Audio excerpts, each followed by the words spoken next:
बिस्मिल्लाहिर्रहमानिर्रहीम। अस्सलाम वालेकुम नाज़रीन, आप यूट्यूब चैनल देख रहे हैं। मैं इमरान ख़ान हूँ। जैसे पूरी दुनिया में जंग का रोला पड़ा हुआ था, वैसे ही अब मुज़ाकरात का और जंगबंदी का रोला पड़ा हुआ है। ना जंग की कोई समझ आई, ना मुज़ाकरात की कोई समझ आई।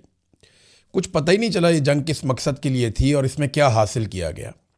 अमेरिका को या इसराइल को इस जंग में क्या मिला, सवाए शर्मिंदगी की और तो कुछ दिखाई नहीं दे रहा। अब ये जंग किन बातों पे ख़त्म हो रही है, ये भी किसी को समझ नहीं आ रही। डोनाल्ड ट्रंप ने एक दावा किया। एक तो बताता हूँ पाकिस्तान का इसमें रोल क्या है और पाकिस्तान क्या कर सकता है, लेकिन पहले डोनाल्ड ट्रंप ने ओवल ऑफिस में गुफ्तगू की है। मीडिया वाले वहाँ पे बैठे हुए थे। डोनाल्ड ट्रंप के साथ वज़ीर दिफा भी था अमेरिका का, पीट हेगसेट। कहा जा रहा था कि इसके ऊपर मलबा गिरेगा, लेकिन वो डोनाल्ड ट्रंप के साथ ही था। तो डोनाल्ड ट्रंप ने वहाँ पे जो दावे किए वो मैं आपके सामने रख देता हूँ। एक तो उन्होंने कहा कि सारा कुछ ही ईरान में तबाह हो गया, हमने कामयाबी के साथ ईरान में रजीम तब्दील कर दिया है, वहाँ पे कुछ भी अब बाकी नहीं रहा, सारी क़यादत ख़त्म हो गई है, अब नए लोग आ गए हैं और ईरान कभी भी एटमी कुव्वत नहीं बन पाएगा। ईरान मुज़ाकरात के लिए भीख मांग रहा है, यानी वो बार बार मिन्नतें कर रहा है। वो मुज़ाकरात या मुआहिदा इतनी जल्दी करना चाहते हैं कि आप सोच भी नहीं सकते। और अमेरिका को कोई जल्दी नहीं है। अमेरिका इसको सिर्फ एक ऑपरेशन समझता था, ईरान इसको एक जंग के तौर पे समझता था। हमने बड़ा कामयाब ऑपरेशन किया है और हमें बड़ी बड़ी कामयाबियां मिली हैं। ये डोनाल्ड ट्रंप के दावे थे। इसके अलावा ना डोनाल्ड ट्रंप ने एक दावा और भी किया। डोनाल्ड ट्रंप ने वहाँ पे बैठे हुए सहाफ़ियों से कहा कि they gave us a big present worth a tremendous amount of money, it arrive today. इन्होंने हमें को बहुत बड़ा तोहफ़ा दिया ईरानियों ने, और वो बहुत महंगा तोहफ़ा है, बड़ा बेशकीमती है, और ये आज पहुंचा है। अच्छा, पूछा गया कि क्या ये कोई एटॉमिक एसेट है या कोई यूरेनियम है। उसने कहा नहीं, वो नहीं है, ये ऑयल एंड गैस से रिलेटेड है, लेकिन मैं तफसीलात आपको नहीं बताऊंगा। We are dealing with the right people. हमें लगता है, मुझे लगता है कि हम सही लोगों के साथ बातचीत कर रहे हैं इस वक्त। ये डोनाल्ड ट्रंप ने कहा। ईरान ने क्या तोहफा दिया होगा डोनाल्ड ट्रंप को, आप भी ये सोच रहे होंगे, मैं भी ये सोच रहा था। लेकिन इतने में ईरान से एक खबर आती है और बड़ी इंटरेस्टिंग खबर है। ईरान ने तोहफे के जवाब में एक वीडियो चला दी। अब ये जो ईरान ने वीडियो चलाई ना, ये बड़ी इंटरेस्टिंग है। ये वीडियो जो ईरान ने चलाई है, और ये ईरान का सरकारी मीडिया है, वहाँ से ये वीडियो चली, और ईरानी मीडिया ने ज़मीन पर मार करने वाले अपने पहले कामयाब मिसाइल हमले की फुटेज जारी कर दी, जिसके बारे में कहा गया कि ये अरबील में अमरीकी अड्डे को कामयाब निशाना बनाया है। ईरान ने एक तोहफ़ा जो ट्रंप को भेजा, वो ये तोहफ़ा है।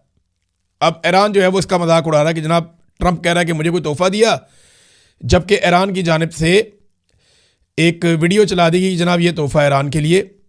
और अरबील एयरपोर्ट पर एक अहम अमरीकी पोजीशन को निशाना बनाया गया इस मिसाइल के ज़रिए से, जिसे एक बड़े सपोर्ट और कमांड सेंटर के तौर पर बयान किया जाता है, जहां वसी पैमाने पर फौजी साजो सामान और सिस्टम मौजूद हैं।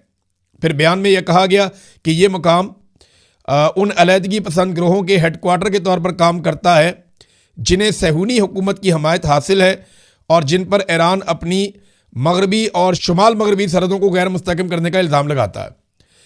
अब जनाब एक तरफ वो ये कहते हैं कि हमें तोहफ़ा दिया गया, दूसरी तरफ ईरान ने दिखा दिया जनाब ये तोहफ़ा है हमने जो आपको दिया है। तो ईरान की तरफ से कोई जवाब नहीं आ रहा। देखिए ना, शहबाज शरीफ ने जो ट्वीट किया, जिसमें शहबाज शरीफ ने कहा कि वो मसालियत करवाना चाहते हैं, वो चाहते हैं, खैर मकदम करते हैं कि मुज़ाकरात हो जाए, बातचीत से जंगबंदी हो जाए। फिर शहबाज शरीफ ने कहा कि अगर हम कोई किरदार अदा कर सकें तो हमारी खुशकिस्मती होगी। यानी उन्होंने, शहबाज शरीफ ने कहा कि हम चाहते हैं कि हम भी कोई किरदार अदा करें इसमें, हम इससे खुश होंगे। डोनाल्ड ट्रंप ने शहबाज शरीफ का ये वाला ट्वीट उठाकर अपने अकाउंट के ऊपर पोस्ट कर दिया। तो डोनाल्ड ट्रंप ने फौरी तौर पे, क्योंकि शहबाज शरीफ ने डोनाल्ड ट्रंप की टीम को ज़रूर भेजा होगा कि देखें जी मैंने कितना अच्छा जेस्चर दिया है, मैं काम कर रहा हूँ। तो डोनाल्ड ट्रंप ने उस पर कुछ लिखे बगैर उसकी तौसीक कर दी कि ठीक है, इसका मतलब है अमेरिका तो चाहता है वो जो शहबाज शरीफ कह रहा है कि मुज़ाकरात किए जाएं, कोई बातचीत की जाए, जंगबंदी की जाए, डोनाल्ड ट्रंप की ये ख्वाहिश है। लेकिन शहबाज शरीफ ने इराक़ची को भी इसमें टैग किया था। अब जब इराक़ची को भी टैग किया है तो लाजमी बात है इराक़ची को भी इसके ऊपर कोई रिस्पॉन्ड करना चाहिए था। उसने घास ही नहीं डाली, उसने इसे नज़रअंदाज कर दिया। यानी ईरानी वजीर खारजा अब्बास अरागची ने शहबाज शरीफ के मामले को रीट्वीट नहीं किया और उनके ट्वीट के ऊपर कोई कमेंट नहीं किया। डोनाल्ड ट्रंप ने उसकी तौसीक कर दी और उसको रीट्वीट कर दिया। तो यहां से आपको पता चल जाना चाहिए कि अमेरिका उतावला है, जल्दी कर रहा है कि जल्द अज जल्द बस ये मुज़ाकरात हों और जंगबंदी हो। वजह आप सारे अच्छी तरह जानते हैं कि जो भी अमेरिका का नुकसान होता है ना, जहां पे भी अमेरिकी फौज का नुकसान होता है या ईरानी मिसाइल जाके आयरन डूम को या पैट्रियट मिसाइल सिस्टम को वो क्रॉस करते हैं, या अमेरिकी तैयारे गिरते हैं, या अमेरिकी बहरी जहाज़ों में आग लगती है, ये सारी चीज़ें जब जब होती हैं तो अमेरिका के अंदर हथियार बनाने वाली कंपनियों के शेयर्स गिरते हैं, उनकी क्रेडिबिलिटी इफेक्ट हो जाती है। लॉकहीड मार्टिन बहुत बड़ी कंपनी है, कंपनी का जो है वो उनके शेयर्स गिर रहे हैं। F-35 बनाते हैं, जेट तैयारे बनाते हैं, मिसाइल बनाते हैं, ये लोग रॉकेट्स बनाते हैं, बहुत सारे हथियार ड्रोन्स बनाते हैं। तो इनकी मार्केट गिर रही है कि ईरान जैसा मुल्क इनको फेंटा लगा रहा है। तो लगातार अमेरिका की क्रेडिबिलिटी खराब हो रही है, उसकी मार्केट खराब हो रही है, बेशुमार और चीज़ें हैं। देखें, अगर तो ये जंगबंदी होनी है और ईरान राजी हो जाता है कि ठीक है जंगबंदी कर दें, तो बेस्ट सिनेरियो क्या होगा ये मैं आपके सामने रख देता हूं। देखिए, जो खबरें आ रही है ना बैनुल-अक़वामी तौर पे, वाशिंगटन पोस्ट ने यह दावा किया है कि मिस्र, पाकिस्तान और तुर्की ईरान और अमेरिका के बीच में मुज़ाकरात करवाने की कोशिश कर रहे हैं। ये मुज़ाकरात स्टीव विटकोफ, जो खुसूसी नुमाइंदा है मिडल ईस्ट का डोनाल्ड ट्रंप की जानिब से, उसके बीच में और अब्बास अरागची के दरमियान सालसी करवाने की कोशिश कर रहे हैं, इनके बीच में बातचीत हो जाए। ईरान की जानिब से अभी तक कोई जवाब नहीं आया। हाँ, चाइना ने ईरान से रब्ता किया और चीनी वजीर खारजा को ईरान के वजीर खारजा ने यह कहा, जो उनका स्टेटमेंट है सादा सादा मैं आपको बता देता हूं। उन्होंने कहा जी कि हमें यह आर्जी जंगबंदी नहीं चाहिए, हम नहीं चाहते कि जंगबंदी हो आर्जी तरह की, हम एक जामे जंगबंदी चाहते हैं, आर्जी जंगबंदी नहीं चाहते। अगर करना है तो फिर पक्की बात हमारे साथ करें। अब बेस्ट सिनेरियो क्या हो सकता है? देखें, दोनों तरफ की शराइत पहले आप देख लें। अमेरिका की शर्त क्या है? यूरेनियम हमें दे दो, नंबर 2 आप नए हुर्मुज़ को खोल दो। दो चीजें हैं ना। तो यूरेनियम का तो ईरान बड़े आराम से कह देगा कि आपने जब बमबारी की थी वो ज़मीन के अंदर दब गई, पहले वो कह भी चुके हैं। तो अमेरिका मान भी लेगा, फेस सेविंग मिल गई कि यूरेनियम तो हमने ख़त्म कर दी, वो ज़मीन के अंदर दब गई है, हमारा ईरान के साथ मुआहदा हो गया, वो जब निकालेंगे मिलकर तो वो हम ले जाएंगे। तो टाइम टप गया अमेरिका का, यूरेनियम वाला मामला तो हो गया ख़त्म। आप नए हुर्मुज़ को खोल दो तो वो तो ईरान ने कहा सबके लिए खुली है, हम तो सिर्फ उन मुल्कों के लिए बंद कर रहे हैं जो हमें नुकसान पहुंचा रहे हैं या हमारे खिलाफ है। अब उस पर ईरान और अमेरिका के अंदर कोई डील होनी है और वो खुल भी सकती है, ओके, कोई मसला नहीं। अल्टीमेटली उसने खुलना है, पूरी दुनिया की तिजारत वहां से होनी है। ईरान उसमें 4 पैसे भी कमा सकता है, हो सकता है कोई और अच्छी डील कर ले, तो ये खुल जानी है। तो अमेरिका के 2 मुतालबात हैं, ऐसा नहीं है कि नामुमकिन है, वो रास्ता निकल आएगा, कोई ना कोई फेस सेविंग मिल जाएगी। ये मैं आपको जो बातें बता रहा हूं अपने ज़हन में रखनी है। ईरानी मुतालबात पे आ जाएं, वो पूरे हो सकते हैं या नहीं। नंबर 1, हमारे ऊपर से पाबंदियां खत्म की जाएं।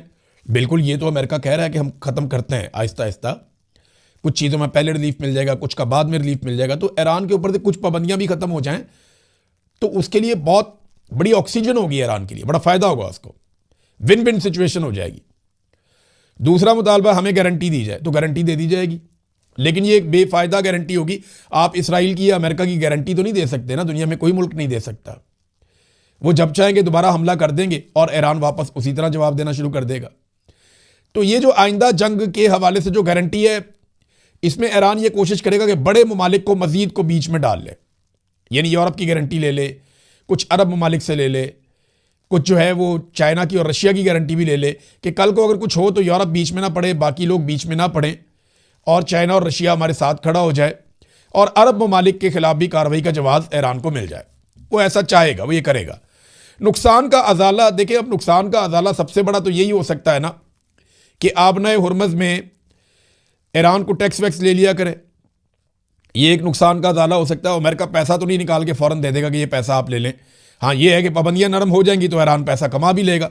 तो ऐसा नहीं है कि बहुत बुरे लॉक लगे हुए हैं, बहुत बुरे लॉक नहीं लगे हुए।